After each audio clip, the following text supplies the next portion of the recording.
So I'd like to introduce our moderator. He goes by the name of Dr. Roger A. Mitchell Jr. He's the president of the historic Howard University Hospital. Dr. Mitchell also served as the 126th president of the National Medical Association, the oldest and largest black group of black physicians in the United States. Let's give him a hand for that.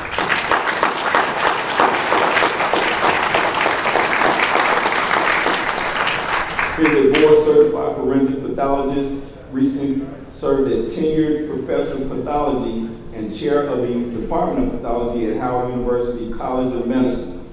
He also served as the chief medical officer for the faculty practice at Howard University, just prior to his role as president.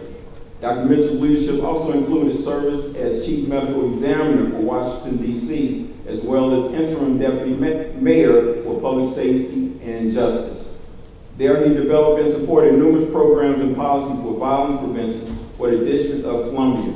He recently co-authored a book entitled Death in Custody, How America Ignores the Truth and What We Can Do About It, published by Johns Hopkins Press.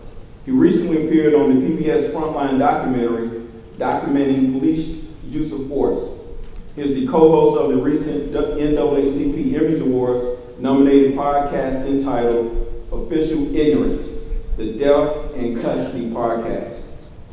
Dr. Mitchell received his Bachelor of Science degree from Howard University, medical degree from Rutgers, New Jersey Medical School, pathology residence from the George Washington University Hospital, and forensic pathology fellowship from the Office of the Chief Medical Examiner in New York City. Ladies and gentlemen, please welcome Brother Roger Mitchell Jr.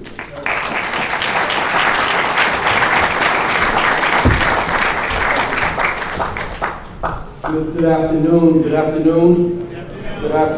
I want to thank Raymond Bell and Roy Johnson and the entire Omega Psi Phi fraternity for your focus on this year's topic, men's and mental health, particularly mental health amongst black men.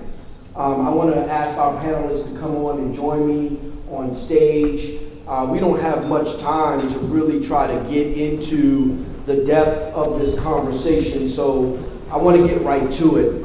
If this is a safe space, I'll tell you that my father was crack cocaine addicted. I used to watch my father freebase coke from the corners of the trap house.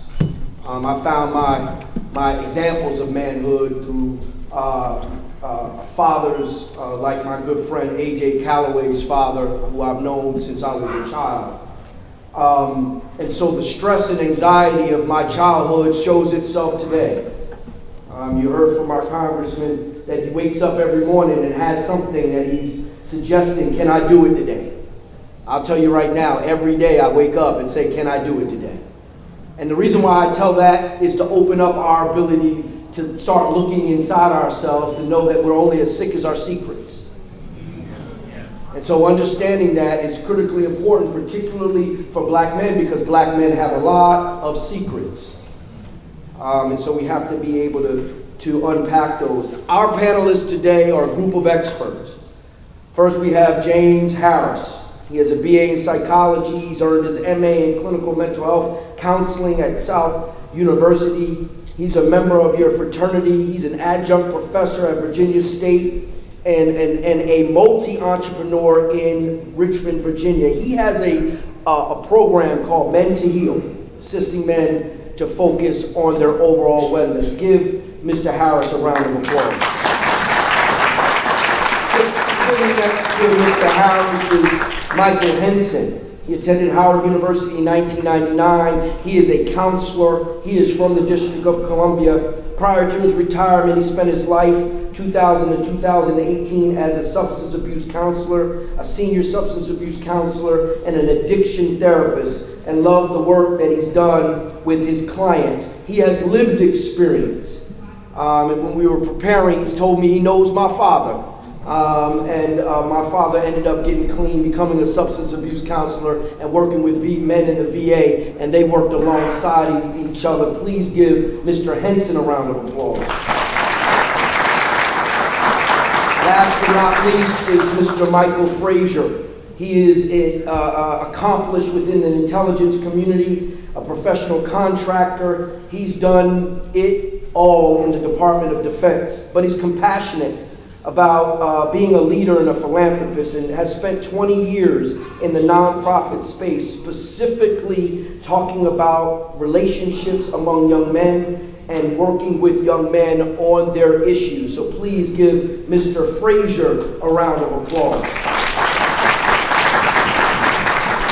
In 2022, you heard the statistics. The third leading cause of death for black men, for black and African Americans ages 10 to 25, all black and African Americans, is suicide. The death rate from suicide for black or African American males is more than 4 times higher than our women.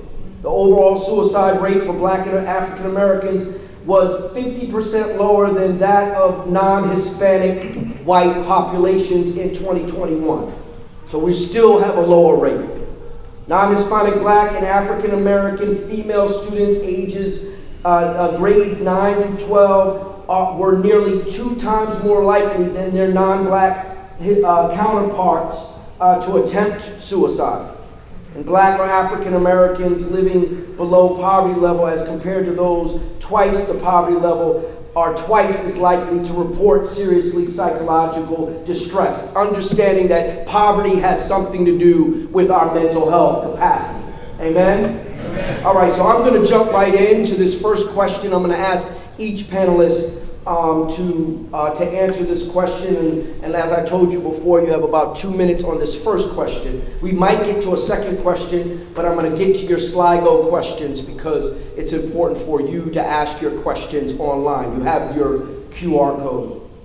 How did you come to this space? Through your lens, why should black men focus on our mental health? How did you come here? And why should men focus on? I'm going to come first to Mr. Harris, and then I'll go to Mr. Henson, and then last Mr. Frazier. Hey, good evening, everyone.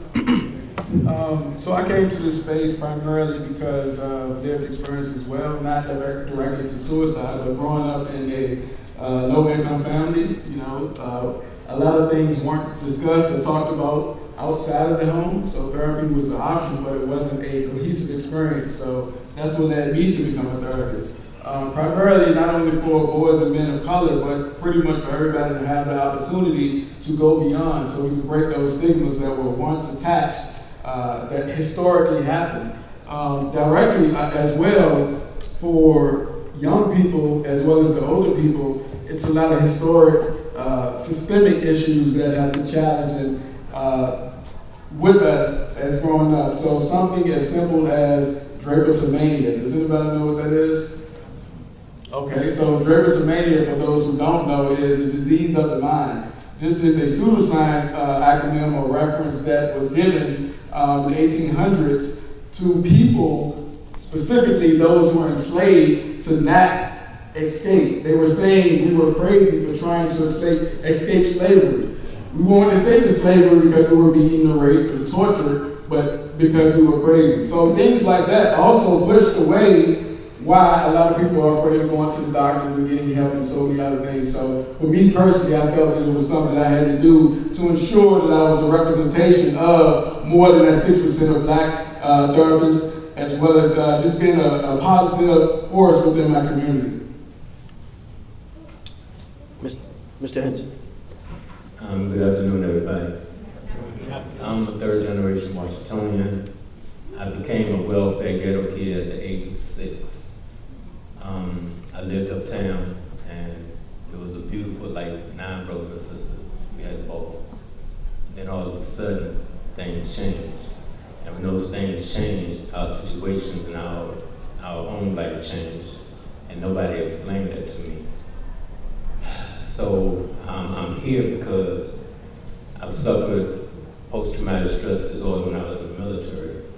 I was in a very bad accident that almost took my life, and I almost lost my mind. In 2010, I suffered a traumatic brain injury. What the traumatic brain injury did was it brought the PTSD back that I had arrested. And the way I arrested it was, I started talking about it. I started going to a group of individuals who were going through the same thing I was going through. Because where I come from, they say we're not supposed to cry, we're not supposed to ask for help. You're a man, you're a boy, you handle your business. So I'm living that because that's what I was taught. And until I found out that men ask for help, I was like, oh my God, I've been living a lie all these years. So I've contemplated suicide, but I've never attempted it. I am now a retired individual from the Fed. I'm in the process of building my own organization, One Vet for All Vets. Deals with substance abuse, mental health, and violence, the three things I know better than I know anything else. And so that's who I am, that's why I'm here. Thank you. Thank you, yeah. Mr. Frazier, I'll repeat the question. How do you come to this space?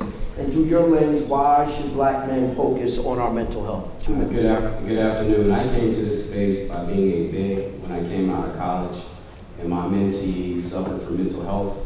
50% of mental health conditions can be diagnosed by the age of 14, 75% by the age of 24. So I created a passion by helping facilitate mentoring programs and helping young men create safe places and to attack the stigma of mental health so we can help. You know, we heard from this first question, we heard stigma. And that's one of the reasons why these types of conversations are extremely important to destigmatize. I see young men in the audience, and these young men need to understand that talking through your problems is a way of dealing with your problems versus acting out the problems. My base is anger. I'll tell you that right now. I'll smile, but the smile causes me energy. My base is childhood anger. And so knowing that at 51 years old is extremely important, and talking about it is critically important. We heard about historical context and post-traumatic stress disorder. Post-traumatic stress disorder is something traumatic has happened, and now you think it's about to happen every moment that you're walking around. That's what PTSD is. Anybody been into a car accident? And when you've been in a car accident, how often right after that car accident are you in the rearview mirror? Especially if you got back-ended. You're always in that rearview mirror thinking somebody's gonna back-end you. Imagine living your life always looking in the rearview mirror like you're gonna get back-ended. That's PTSD. Traumatic brain injury you heard about. This next question, I want you guys to really unpack for us. You guys are experts in this question because you're black men. So black men, why should we know, what should we know about the unique issues facing black men and how those lead to mental health illnesses or mental health needs? And whoever wants to jump in first. I think one of the main things that we have to recognize is, as a black man or as a black people, is not a monolithic experience. We may look alike, but we are different. We all have different resiliency levels as well. What I may experience and overcome may not be the same time period for you. And we also got to understand too that historically we've been a people of grieving. You know, you heard about PTSD, but there's something called complex trauma, which means the repeatedness of traumatic events that's constantly happened to you. So just imagine, like he just said, he just described hypervigilance. That hypervigilance is going through society for us daily, whether it's from an administration view, a systemic view, a school view, school to prison pipelines. There's so many different factors can contribute to that. So of course, what we can continue to do is elevate beyond that by identifying resources, by identifying things that we can do within ourselves, whether that's mindfulness, whether that's listening to good music, viewing things in moderation such as social media, and so many other aspects of different things. Also, I want to know too that there is a such thing called epigenetics, which is the passing down of trauma. A lot of us are reacting to things that we had nothing to do with. This is passed down from generation to generation. So I encourage you to at least identify or research what that is. So your response, your reactions, those things can be embedded in you subconsciously, and you might not even know it. Anybody else? Yes. Yeah, creating safe spaces at a young age, learning how to communicate, build trusted circles of friends. The show Shy does a really good job for those that have seen the show. The young black men creating a circle of space at a very young age to talk and unpack the things that they're going through that James just elaborated on. The importance of learning that at a younger age so you can continue on as you get older. So we're hearing solutions. So I have 34 grandchildren, 4 great-grandchildren. They all know me. They all know where I come from. They all know what I did in my past. But they all know who I am today. And they're all doing well. And they're doing well because I talk to them. I don't always fighting back. There are no secrets. They don't feel threatened by telling me anything going on in their lives. Because and I also do focus groups in Southeast. So the individuals in Southeast that I do the focus group with, they're not mandated to be in that group room with me. They're always there. And they're always there because they like what they hear coming from my mouth. I'm monitoring the chat, I'm monitoring your Slido, and you guys have some really good questions, so I'm going to jump to one of these questions. You'll see that I'll go in between these questions, okay? So from the audience, someone is asking about depression. And so the question that they have is,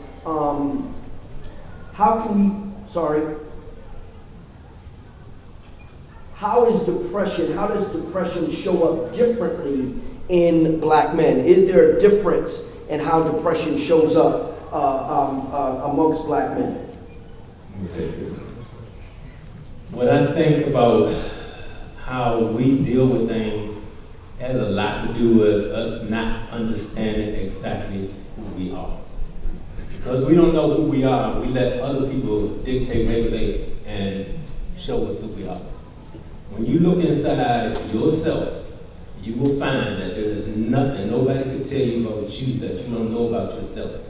So when you have a problem, you talk about that thing that bothers you, you get it off your chest, because if you feed it, it'll grow. Anybody else want to talk about that, please? Yeah, so to add to that, as far as depression, realistically, diagnoses are supposed to be gender neutral.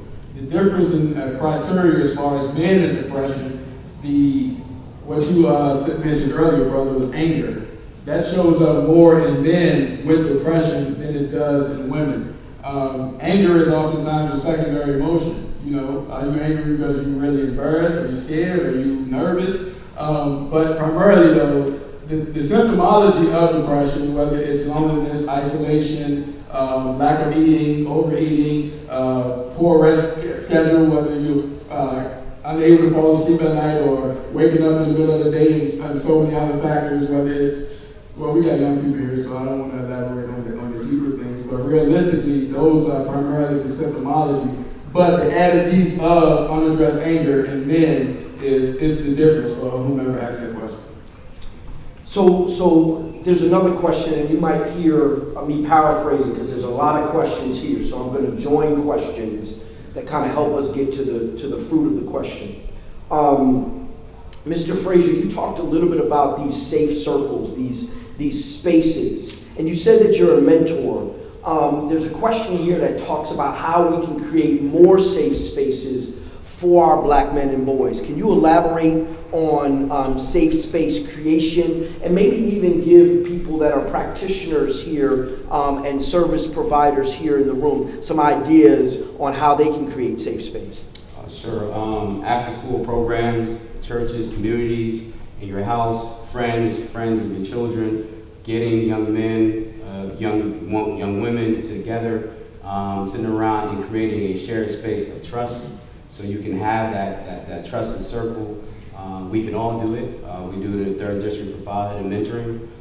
We do it throughout the district in Washington and Virginia, where we have over 36 chapters creating safe places for these young men and sometimes young women as they join our groups. It's important. We can all do it. We can all be part of the solution. Mr. Henson, Yes, sir. you do VA groups. Can you talk about how those groups and how the counseling that you've done with older men? You talked a little bit about these younger men and these boys, but how is that safe space created in older men? So, in the groups that I do, you have to first earn their respect. When you earn a person's respect and you're genuine and they know you're genuine, they don't have a problem saying anything they need to say to you. And then what you do is you make that space that they're all in, you make it comfortable for them to always talk about what's going on and keeping whatever is said in that room. So everybody is allowed to share, nobody's allowed to beat up on anybody, nobody's allowed to criticize, because as a facilitator, I gate all of that. We don't beat up on people. Everybody has problems, and we let everybody talk about the problems that they have, and we find solutions together to solve those problems. So for the sake of time, I'll just merge both. Yeah, absolutely. So as a parent or as an educator, something that you can enforce or try to implement at home is mindfulness moments or mindfulness rooms. And what I mean by that is just carve out a space with pillows and books and probably white noise or either candles or incense or whatever you use. You can do those things to create that nurturing and soft atmosphere for your young people. So if you're in the school system, of course, you can do that as well. A corner and give them 30 minutes to an hour and let them process their emotions from the day or from the week or whatever the case is. That'll be very beneficial for them to decompress. As far as the groups with older people, I do a couple of different groups as well back at Richmond. And a word that people oftentimes pause and not view is universality. Does anybody know what that means? That means, let's say it's 100 people in here, it's 40 of us who probably experience the same thing. So somebody else should speak up based on that. I didn't say anything because I didn't know that you had the same experience. But once I share my experience, and now you say, oh man, that happened to me. What happened to my dad? That happened to my brother. So the more we start sharing and being cohesive in these groups based on trust, the more people will be willing to share, which means the more people will be helped in those certain situations. Yeah, I like that. Then I'm gonna practice that here. How many of you have to go to the bathroom when you wake up in the morning? Those of you that didn't raise your hand, you're robots. You're AI, right? Because every human being has to go to the bathroom when they wake up in the morning. And if you're my age, you might have to go to the bathroom in the middle of the night. That's why the brothers didn't answer. They didn't raise. They said, in the morning. I'm in the middle of the night. Right? But that's universality, right? That concept that human experience is a shared experience no matter what.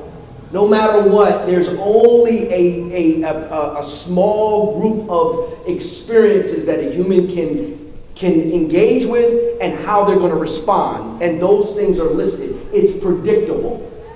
And that's why we can get to this healing if we're willing to talk through the things that are hurting us. So this next question is, as we're talking about suicide, right? And to be clear, people don't commit suicide. They die by suicide. All right? Right? And that language is extremely important.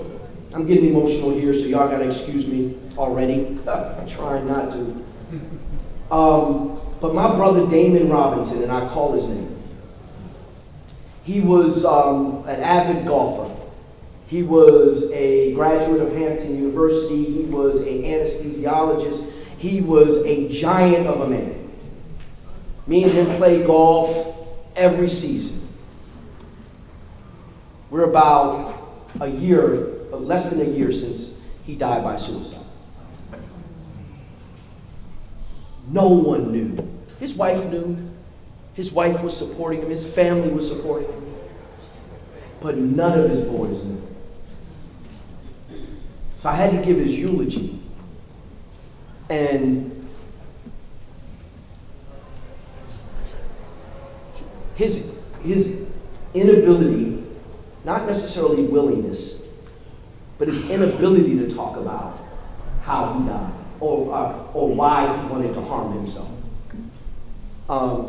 It weighs heavy on me even today. And so for the brothers on the stage, what should we know about the risks of suicide? And how have each of you been impacted by suicide in your own lives? So, suicide is a difficult thing to put a finger on, because there are many ways that a person can die by suicide without it being suicide. It can be looked at as an accident, vehicles, playing with weapons, drinking. These things, the behavior, it's all about behavior. What we need to do is we need to understand what behavior is when it's presented to us. Understand who we're talking to when we're talking to them. Listen without just hearing. Because a lot of us hear, but it takes a skill to listen. Yeah, I appreciate that. And to add too, there is a such thing from the clinical side of it, just having a practice and working with a lot of men, a lot of couples. There is a lot of different ways that you can view it, but a lot of people don't understand that it can be co-occurring. You can have depression as well as substance use. You can have anxiety as well as substance use and so many other factors. So I think just being able to recognize in yourself and your loved ones when they change, when that presentation changed, not only to you and to the family or the people that they're vicariously impacting, but just overall, just asking, hey, do you need assistance with something? Is there anything different that's happening at work or in the community or in school? And I think sometimes you get the sense of, I don't want to offend my loved one or my friend. But when we're talking about suicide, I would encourage you to offend them. It's better to lose that friend as a relationship than for them to lose their life. And I know it's probably tough to say that, but they're still here whether they manage or not. But if you didn't ask or if you didn't offend them with that question, who knows what will happen the next day or the same day in most cases. So just be able to recognize and have a safe space too for when they do come to you and say, hey, I have been dealing with this. I do feel like I'm challenged with this. And if you don't know the answers, just identify or try to point them to resources. Hey, I seen this on the website. You identify with a couple of these criteria things. If you want me to find somebody for you to talk to, you want me to go with you for somebody to talk to, or hey, here's a book that I think that you might can benefit from. So those are some of the ways that you can assist as well. I had a friend, a mentor, when I first entered IC that committed suicide 2 years ago. No one knew, much like your brother. We didn't know. So many questions that go unanswered. He drifted in his mind. He never shared. It's kind of like floating out, getting too far away from the shoreline. You can't make your way back. Being able to talk and communicate and creating those safe spaces are important. Yeah, I really like that. And one of the things that I'll ask you all, and then there's some more questions, we're getting close to time, is the role of faith. Our community is not an absence of faith, but all of the literature is talking about how many young people and even families are not going to church anymore. Can you talk a little bit about, because you said drifting off the shore, one of the things that I know is that fellowship and being connected to people helps you stay closer to shore, even if the waters are turbulent. You're able to be tethered to a group of people that are always looking for you, always checking for you, understand the nuances. We've just met. You're not going to know whether or not I'm drifting. But the people that I'm in relationship with, something is a little off with you. Something's going on with you. Talk to us about the relationships in a faith environment and why faith is so important in dealing with the mental health of black men. You definitely have to have faith in a friend. It's important. We don't do a lot of things we used to do in the black community. Barbershop, you go to your beauty shop, you go in, you get your hair cut, you're not talking to your barber like you used to. You're not talking about those things you used to. You don't go to Sunday school. We had a lot of areas where we actually were able to just mingle and network and create safe spaces, faith, friendship, fellowship, all throughout. We just don't do that currently in today's society. Yeah. And I think in the addition of that comment as far as faith, when Brother Clyburn said his introduction, he said, "I'd rather be a servant." You know, so I think that's why a lot of people have drifted away, because you can hear everything that you want to on Sunday, but the examples that those faith leaders have been presenting, you know, aren't always up to par. So I think that's part of it. And a lot of people do have church hurt. That's the thing. You can't ignore the fact that those are real. But as far as the support circle, I definitely think it's actually proven to be one of the most clinical ways that people can overcome a lot of different challenges, not just depression or anxiety or suicide, but to have somebody that you can put your all into and be vulnerable with and know they're not going to use this information against you, or they're not going to bring it up later in another argument. Those things are definitely important. So not only from a faith standpoint, but just from an advocacy standpoint and community standpoint, those things are important. That's good. So when you know who you are, and you know yourself from the inside out, spirituality is great, because with spirituality, the information highway is wide open now. It wasn't as wide open when I was coming up as it is today. A lot of the things that I'm learning today, I'm learning from the information highway, internet. I learned a lot about a lot of things that I thought I knew, but I didn't know.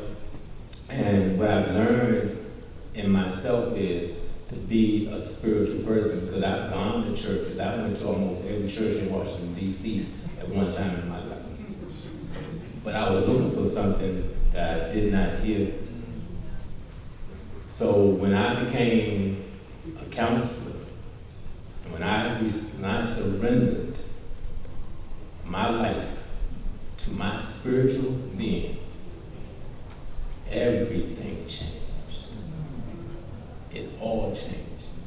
The person I am today is nothing like the person I used to be. Okay? I had a lot of knowledge. I grew up in those streets, and I know those streets, but I know me better now. And I know that I'm in touch with my higher power. And the first thing I do every day before my feet touch my floor is I ask my higher power to look out for everybody on this planet. Lastly, on faith, it's definitely possible to have God and a therapist. So I often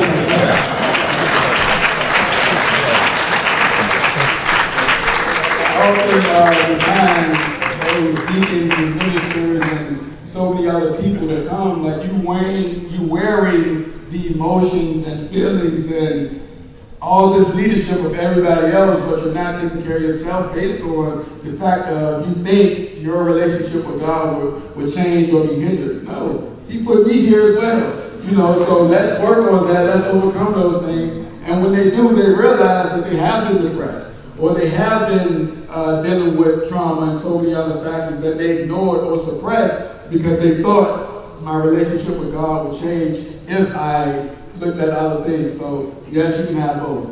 Yeah, I like that. I like that a lot. I'm going to come back to you, Mr. Henson, because your granddaughter had a question. Diamond Fowler. She says, you know, I see that. I said, I got to ask this question.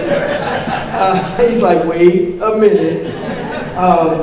How did your role, and this is a question for everybody, but we'll start with Mr. Henson.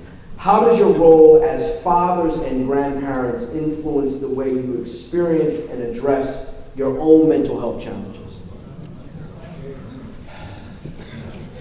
Diamond is in Port St. Lucie, Florida. Diamond One got a full ride scholarship to Miami U to be a doctor.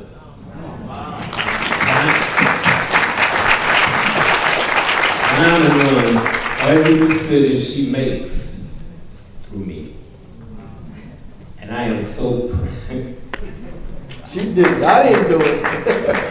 So, as a father, as a grandfather, as a brother, as all of the hats that I wear, I first take care of me. Because I cannot do anything for anybody on this planet if I don't take care of me first. So I am my first job. I don't put nothing before me. And then when I do step out into the world, I don't even think about nothing because everything just happens naturally. Gentlemen, as a father, as a grandparent. Yeah, so as a father, I have two daughters. One is 19 and is a freshman in college, and the other one is 13. I laugh because my wife would say my relationship with them is different from when she first encountered me, of course. But I would say just modeling certain behaviors and doing things within the home of upstanding character, just so they would know it's okay to talk to somebody, seek help, and to know to not impose their shortcomings on other people.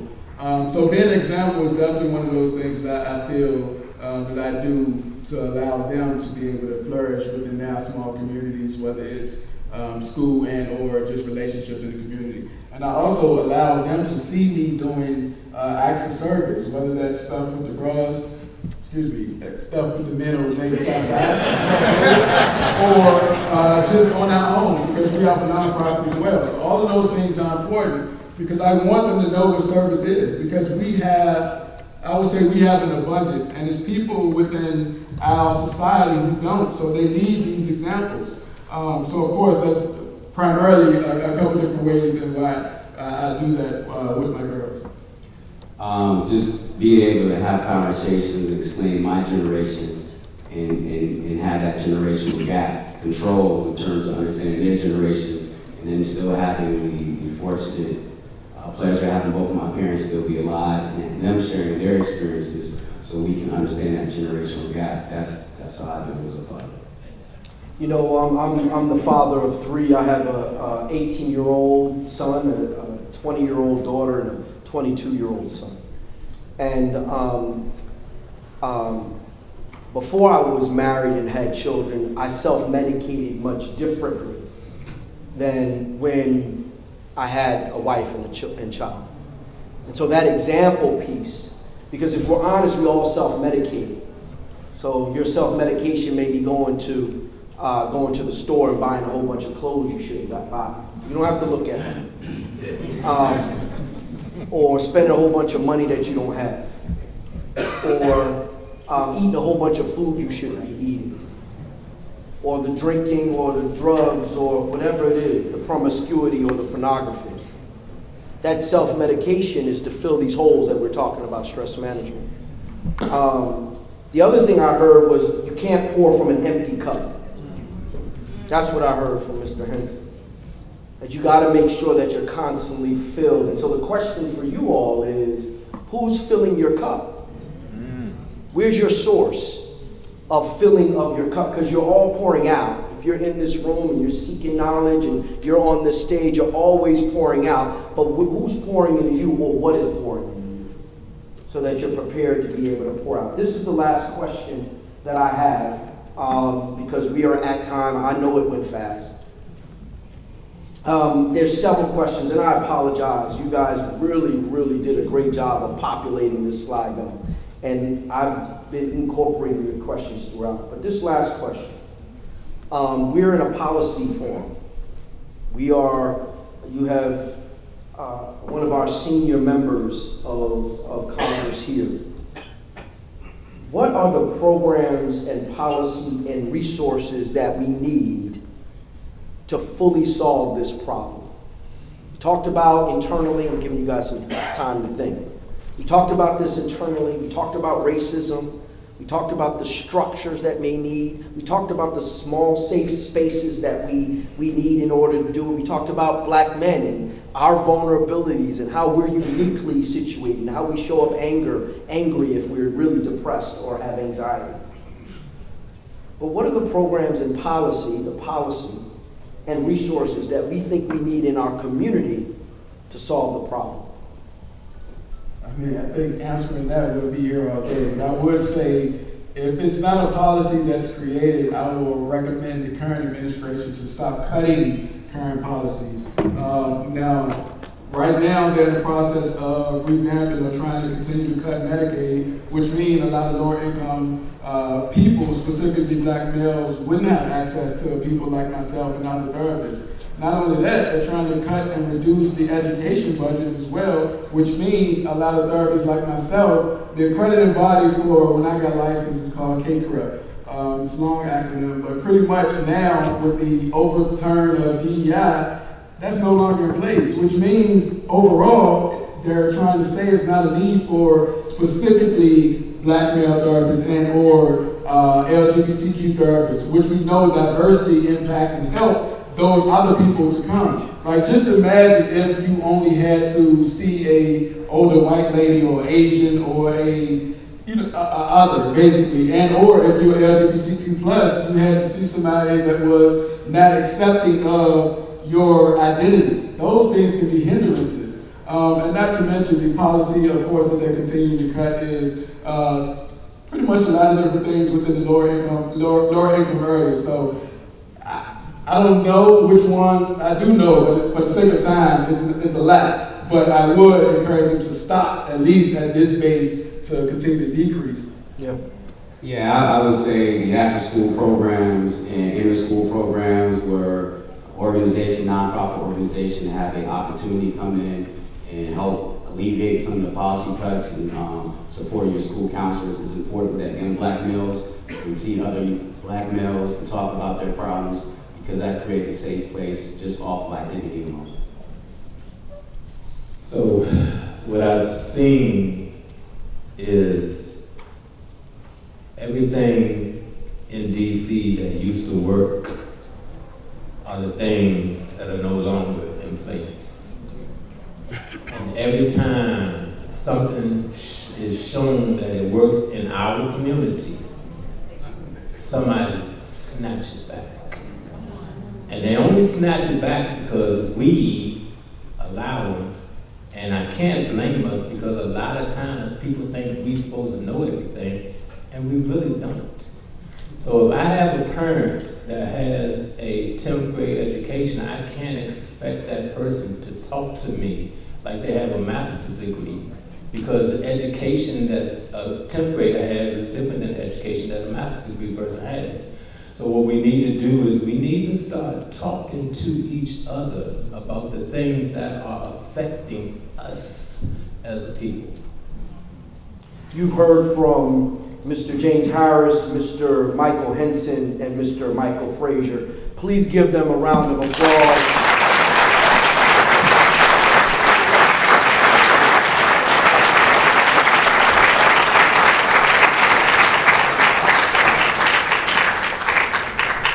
I think we'll have our hosts come back up. Thank you so much for your attention. I hope that this has at least brought you to a place to understand why black men need support in mental health and why it's important for us to continue this conversation beyond today. Thank you so much.